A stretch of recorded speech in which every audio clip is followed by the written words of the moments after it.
నమస్కారం, ఇది సంగతికి స్వాగతం.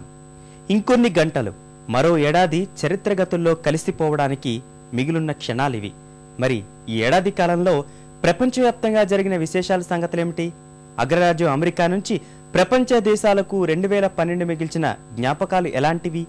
రాజకీయ, ఆర్థిక పరిమాణాలు, ఉద్యమాలు, ఆందోళనలు, ఇలా ఒక్కో అంశంపై ఒక్కో వైవిధ్య ముద్ర వేసిన 2012 అప్పుడే వెళ్ళిపోతుంది అంటే నమ్మడం కొంచెం కష్టమే. ఎందుకంటే తరచి చూస్తే 365 రోజుల్లోనే ఇన్ని పరిణామాలు సాధ్యమే అనిపించక మానదు.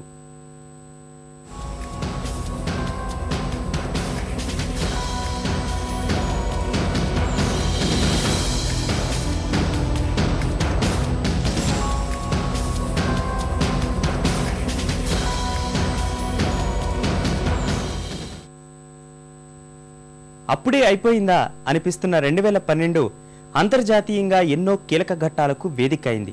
ప్రారంభం నుంచే ఊహించని సంచలనాలకు తోడు ఏడాది పొడవునా సాగిన ఎన్నికల కోలాహలం, అగ్రరాజ్యాల పరిణామాలు, రాణి ఎలిజబెత్ వజ్రోత్సవ వేడుకలు, మధ్యప్రాచ్యంలో కమ్ముకున్న యుద్ధ మేఘాలు, ఇరాన్ ధిక్కారం, ఈజిప్ట్లో మళ్లీ ఎగిసిన ప్రజాందోళనలు, అసాంజే శరణార్థి రాజకీయాలు పుట్టించిన వేడి, షాండి, బోపా ప్రకృతి వైపరీత్యాల బీభత్సం, నోబెల్ గౌరవాలు, ఇలా అనేక అంశాలు అంతర్జాతీయ సమాజాన్ని నిత్యం వార్తల్లో నిలిపాయి.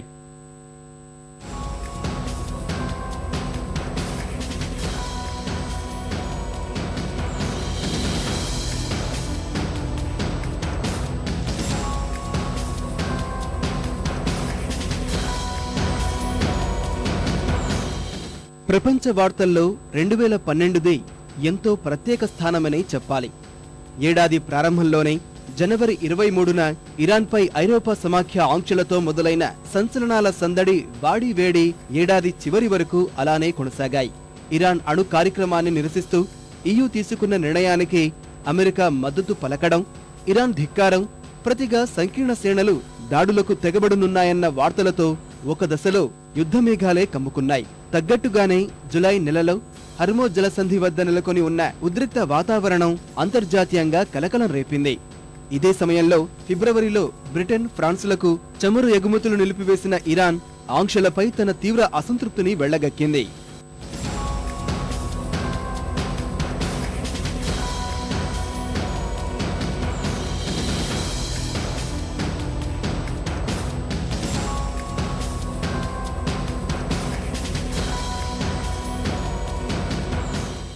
ఫిబ్రవరిలో రాణి ఎలిజబెత్ వజ్రోత్సవాలు అంతర్జాతీయ వార్తల్లో పతాక శీర్షికన నిలిచాయి. 2వ ఎలిజబెత్ బ్రిటన్ సింహాసనాన్ని అధిష్ఠించి 60 ఏళ్లు పూర్తయిన సందర్భంగా ఇంగ్లాండ్ నిర్వహించిన ఈ వేడుకలు వారి రాజసాన్ని చాటాయి. ఆకాశమే తొంగి చూసే విధంగా జరిగిన సంబరాల్లో 86 ఏళ్ల రాణి అలెగ్జాండ్రా మేరీ ప్రజల సేవకు పునరంకితమవుతున్నట్లు ప్రకటించారు. మార్చిలో ఎక్కడ చూసినా రష్యా వార్తలే. మార్చి 4న జరిగిన ఆ దేశ అధ్యక్ష ఎన్నికల్లో వ్లాదిమిర్ పుతిన్ పునరాగమనం నల్లేరుపై నడకలానే సాగిపోయింది. మొత్తం 5 అభ్యర్థులు పోటీపడ్డ ఎన్నికల్లో 63.6% ఓట్లు దక్కించుకున్న పుతిన్ తిరుగులేని ఆధిక్యాన్ని ప్రదర్శించారు. ఎన్నికల తీర్పుపై కొన్ని విమర్శలు వచ్చినా అవి పుతిన్ ప్రభంజనం హోరులో కలిసిపోయాయి. తర్వాతి నెల ఏప్రిల్లో ఫ్రాన్స్ ఎన్నికలు నూతన అధ్యక్షుడికి పట్టం కట్టాయి. నికోలస్ సర్కోజీకి వీడ్కోలు చెప్పి ఏప్రిల్ 22 నాటి ఎన్నికలతో పోలాండేని సారథిగా ఎంపిక చేసుకున్నారు ఫ్రాన్స్ ప్రజలు. రాజకీయాలకి అతీతంగా ఆర్థిక స్థితిగతులు, సమస్యలే అజెండాగా సాగిన ఫ్రాన్స్ ఎన్నికలు ఐరోపా సమాఖ్య ఆర్థిక సంక్షోభాన్ని అద్దం పట్టాయి. మే, జూన్ 2 నెలలు గ్రీస్ చుట్టూ ఎన్నికల రాజకీయాలు నడిచాయి. 300 మంది సభ్యులు ఉన్న గ్రీస్ పార్లమెంట్లో మే ఎన్నికలతో ఎవరికీ సరైన ఆధిక్యం రాకపోవడం వల్ల వెంటనే జూన్లో మళ్లీ ఎన్నికలకి వెళ్లాల్సి వచ్చింది.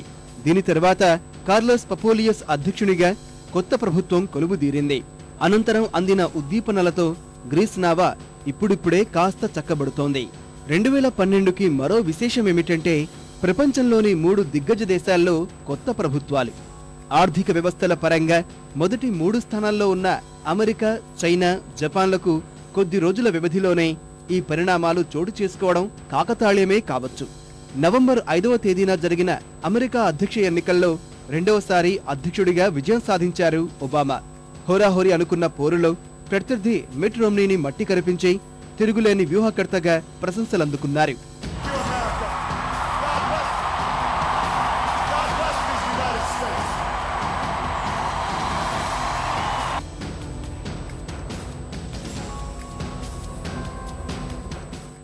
అమెరికా ఎన్నికల తర్వాత సరిగ్గా 10 రోజులు గడిచేసరికి చైనా కూడా నవీన శకానికి నాంది పలికింది. పాలక కమ్యూనిస్టు పార్టీ జీ జింగ్పింగ్ బృందానికి అధికార బదిలీ ప్రకటన చేసింది. డిసెంబర్ 17న వెలువడిన ఫలితాల్లో తిరుగులేని ఆధిక్యాన్ని అందుకున్న కన్జర్వేటివ్ పార్టీ జపాన్లో నూతన ప్రభుత్వాన్ని ఏర్పాటు చేసింది. గత 2 ఏళ్లుగా రగులుతున్న మధ్యప్రాచ్యం ప్రజాందోళనలు ఈ ఏడాది అదే స్థాయిలో కొనసాగాయి. శతాబ్దాల నియంతృత్వాన్ని కూలదోస్తూ ట్యునీషియాలో ప్రారంభమైన ఈ ఆందోళనలు ఈజిప్టు, బహ్రెయిన్, లీబియా, యెమెన్లు దాటి ఈ ఏడాది పాలస్తీనా, Syria, Saudi Arabia, Morocco, Kuwait, Sudan, Jordan వంటి దేశాలకు పాకాయి. అక్కడ అంతర్యుద్ధాలు పతాక స్థాయికి చేరుకున్నాయి.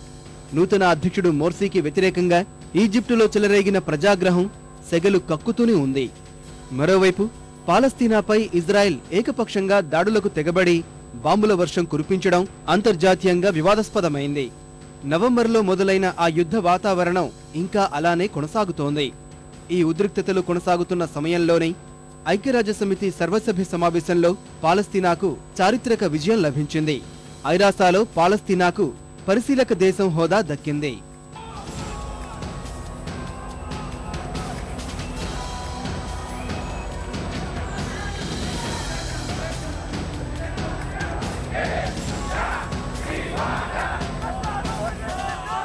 ఇక ఈ ఏడాది చివరిలో చోటు చేసుకున్న అమెరికా పాఠశాల కాల్పుల ఘటనని ఏ ఒక్కరూ మర్చిపోలేరు. అమెరికాలో తుపాకీ సంస్కృతి, వరుస ఉన్మాద ఘటనలపై పెను విమర్శలకు బీజం వేసిన ఈ ఘటనలో మొత్తం 26 మంది బలైపోయారు.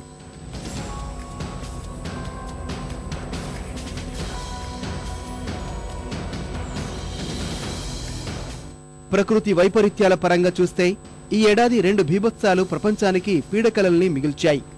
మొదటిది అక్టోబర్లో సగం అమెరికాను తుడిచిపెట్టేసిన శాండీ తుఫాను.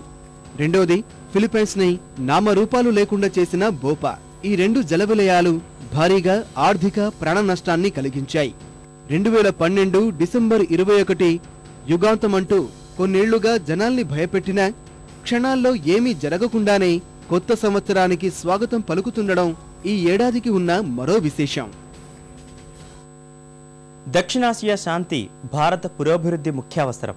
అయితే 2012లో భారత్ని మినహాయిస్తే మిగిలిన 6 దక్షిణాసియా దేశాల్లో కొన్ని పరిస్థితులు ప్రతిష్టంభనను తీసుకువచ్చాయి. అయితే వాణిజ్య వ్యాపార పరంగా భారత సంబంధాలు పురోగమిస్తున్నాయి. ఈ దేశాలతో అభివృద్ధికి భారీగా నిధులిస్తున్న చైనా చాప కింద నీరులా వాటి నుంచి భారత్ని దూరం చేస్తోంది. 2012లో దక్షిణ దేశాల పరిస్థితులపై ప్రత్యేక కథనం.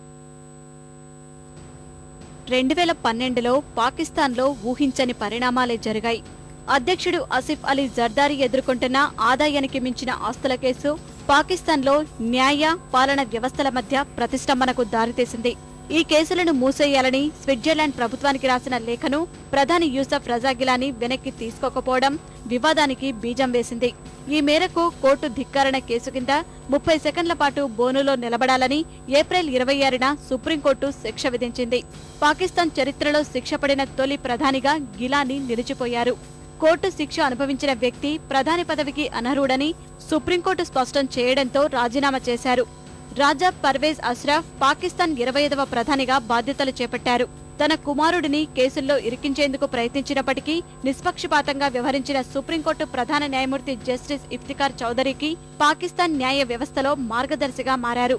2013లో అధికార పీపీపీలో బెనజీర్ భుట్టో కుమారుడు బిలావల్ భుట్టో క్రియాశీలం కానున్నారు. ఈ దిశగా ఆయన సంకేతాలు ఇచ్చారు.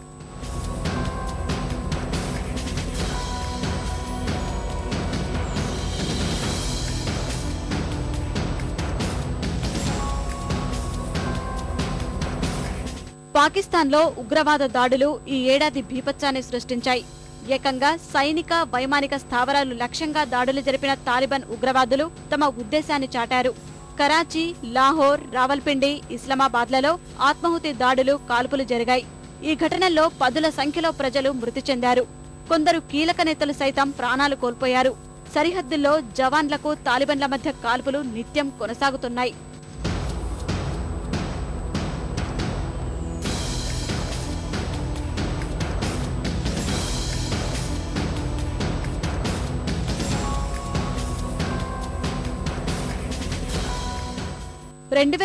లో శ్రీలంకకు గట్టి ఎదురుదెబ్బే తగిలింది. తమిళ పులులపై పోరాటంలో శ్రీలంక ప్రభుత్వం మానవ హక్కులను ఉల్లంఘించిందనే తీర్మానం ఐక్యరాజ్య సమితి ఆమోదం పొందింది. ఎల్టీటీఈ అధినేత ప్రభాకరన్ కుమారుడిని సైన్యం దారుణంగా హింసిస్తూ హత్య చేసిన చిత్రాలు బయటకు రావడంతో ప్రపంచ దేశాలు ఆందోళన వ్యక్తం చేశాయి. శ్రీలంక యుద్ధ నేరాలకు వ్యతిరేకంగా ఐరాసాలో అమెరికా ప్రవేశపెట్టిన తీర్మానానికి భారత్, రష్యా, చైనా సహా 24 దేశాలు మద్దతు తెలిపాయి. మరో 15 దేశాలు వ్యతిరేకించగా 8 దేశాలు ఓటింగ్లో పాల్గొనలేదు. శ్రీలంకకు వ్యతిరేకంగా ఓటేయాలని తమిళనాడుకు చెందిన అధికార అన్నా డీఎంకే, ప్రతిపక్ష డీఎంకే భారత ప్రభుత్వంపై ఒత్తిడి తెచ్చాయి. కొత్త రాజ్యాంగంపై ప్రకటన నేపాల్ని మరోసారి సంక్షోభంలోకి నెట్టింది. రాష్ట్రాల పునర్వ్యవస్థీకరణపై ప్రధాన రాజకీయ పార్టీల మధ్య ఏర్పడిన ప్రతిష్టంభన పార్లమెంటు రద్దుకు దారితీసింది. ఒకే జాతి ప్రాతిపదికపై రాష్ట్రాల ఏర్పాటు జరగాలని మావోయిస్టు మాథేసి కూటమి కట్టుబడి ఉంది. జాతులు ఆర్థిక సాధ్యాసాధ్యాలనే పరిగణలోకి తీసుకోవాలని నేపాలీ కాంగ్రెస్, సిపిఎన్ కూటమి వాదించాయి. ఈ అంశంపై ఓ నిర్ణయానికి రావాలని నవంబర్ 22 వరకు ఇచ్చిన గడువు ముగియడంతో ప్రధాని బాబురాం భట్టారాయ్ పార్లమెంటుని రద్దు చేశారు. నేపాల్లో వచ్చే ఏడాది మార్చి లేదా ఏప్రిల్లో ఎన్నికలు జరిగే అవకాశముంది. ప్రస్తుతం ప్రభుత్వ పర్యవేక్షణ బాధ్యతలను భట్టారాయ్ చూస్తున్నారు. 2012 ఆరంభంలో ప్రపంచంలోనే ప్రముఖ పర్యాటక దేశమైన మాల్దీవుల్లో ప్రజాస్వామిక ప్రభుత్వంపైనే ప్రజలు పోరాటం చేశారు. క్రిమినల్ కోర్టు న్యాయమూర్తి అబ్దుల్లా మొహమ్మద్ ప్రతిపక్షాలకు అనుకూలంగా వ్యవహరిస్తున్నారని అనుమానం, దుష్ప్రవర్తన అనే ఆరోపణలపై సైన్యం అరెస్టు చేసింది. ప్రజల్లో వెల్లువెత్తిన అసంతృప్తి ఉద్యమరూపు సంతరించుకుని దాచి చివరకు పోలీసు తిరుగుబాటుగా మారింది. ఈ పరిస్థితుల్లో అధ్యక్ష స్థానం నుంచి మొహమ్మద్ నషీద్ తప్పుకున్నారు. ఆయన స్థానంలో ఉపాధ్యక్షుడు మహమ్మద్ వాహిద్ బాధ్యతలు చేపట్టారు. ఆ తర్వాత నషీద్ కి గృహ నిర్బంధం విధించిన ప్రభుత్వం న్యాయమూర్తి అబ్దుల్లాను విడుదల చేసింది. ఈ ఏడాది మయన్మార్లో ప్రజాస్వామ్య గాలులు వీచాయి. 2012 ఏప్రిల్లో జరిగిన ఎన్నికల్లో ప్రజాస్వామ్య ఉద్యమకారిణి ఆంగ్ సాన్ సూ కీ నేతృత్వంలోని ఎన్ఎల్డీ పార్టీ ఘన విజయం సాధించింది. దిగువ సభలోనే 46 స్థానాలకు ఎన్నికలు జరిగితే 44 స్థానాల్లో విజయం సాధించింది.